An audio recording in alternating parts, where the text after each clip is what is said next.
The first time Emily mentioned she'd be staying late at work, I didn't think twice. Both of us had high-pressure careers.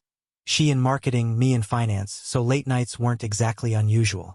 Our marriage had always been a bit of a balancing act, with jobs often overshadowing quiet evenings and laughter. But by the fourth late night in a few weeks, something started to feel off. Subtle changes in her appearance caught my attention. Bolder makeup, carefully chosen outfits, perfume that lingered just a little too long. At first, I brushed it off as my mind playing tricks, paranoia creeping in without reason. We'd been married for a decade. We'd built a home, talked about having kids, even adopted a dog. I trusted her. But trust is fragile. Doubt crept in like a shadow, especially in the quiet moments. One night, over a dinner where neither of us spoke much, I finally broached the topic. "Work been keeping you busy?" I tried to sound casual. She looked up, guarded. "Yeah, big campaign. A lot of late hours lately." Her tone was calm, too calm, like she'd rehearsed it.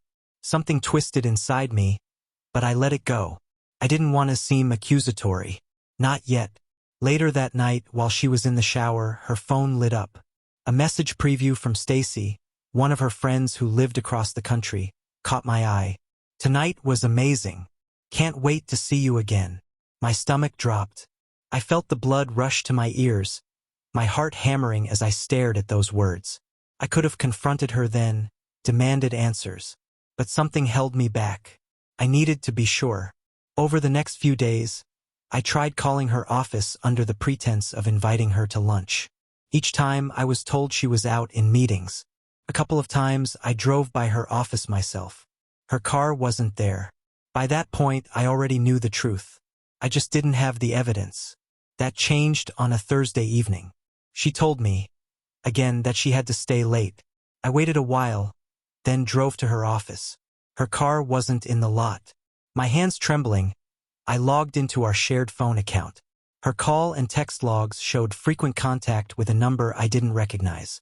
It wasn't anyone I knew. I used a burner phone and dialed the number. A man picked up. "Hey babe, miss me already?" he said casually. I didn't say a word, just let the silence settle before hanging up. My chest ached with rage and heartbreak. I barely slept that night.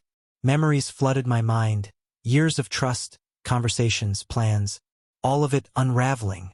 The next morning, I knew what I had to do. I hired a private investigator. It didn't take long for him to confirm everything I feared. Emily wasn't just cheating.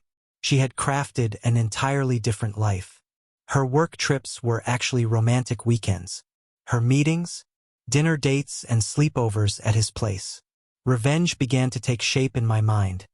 Not the kind that would ruin me, but the kind that would leave her to face the weight of her betrayal. I collected everything.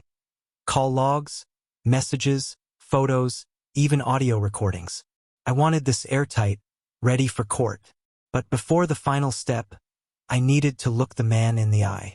His name was David. He worked with her. Single, arrogant, completely unaware of what was coming. One evening, knowing she was with him, I went to his apartment. He opened the door, blinking in surprise. "Can I help you?" he asked, already paling. "Oh, you can?" I said coolly, stepping inside. Emily stood in the living room, frozen, her face drained of color. "You told me you were at work," I said, my voice low and deliberate. "And here you are, throwing away 10 years like it was nothing." David tried to speak, but I cut him off. "Did you know she was married? Or did she lie to you too?" His eyes flicked between us. He didn't answer. "You knew," I hissed, stepping closer. "You just didn't care." Emily finally found her voice. "We can talk about this at home," she pleaded. "Please." "There's nothing left to say," I told her, and tossed a thick envelope onto their coffee table. Outspilled photos, screenshots, evidence. She reached for it, hands trembling. "What are you going to do?" she whispered, tears welling up. "I've already filed for divorce," I said calmly. "You can have him, but you'll lose everything else." I looked at David, his face turning gray. "By the way, good luck with HR.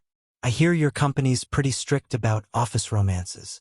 I turned and walked out, their stunned silence trailing behind me like a curtain falling on a final act. The divorce didn't take long. I kept the house, the car, even the dog. David got fired not long after an anonymous tip reached his employer. Emily was left to scramble, her once flawless image shattered. She moved into a small apartment. Her circle of friends shrank. Her colleagues whispered behind her back.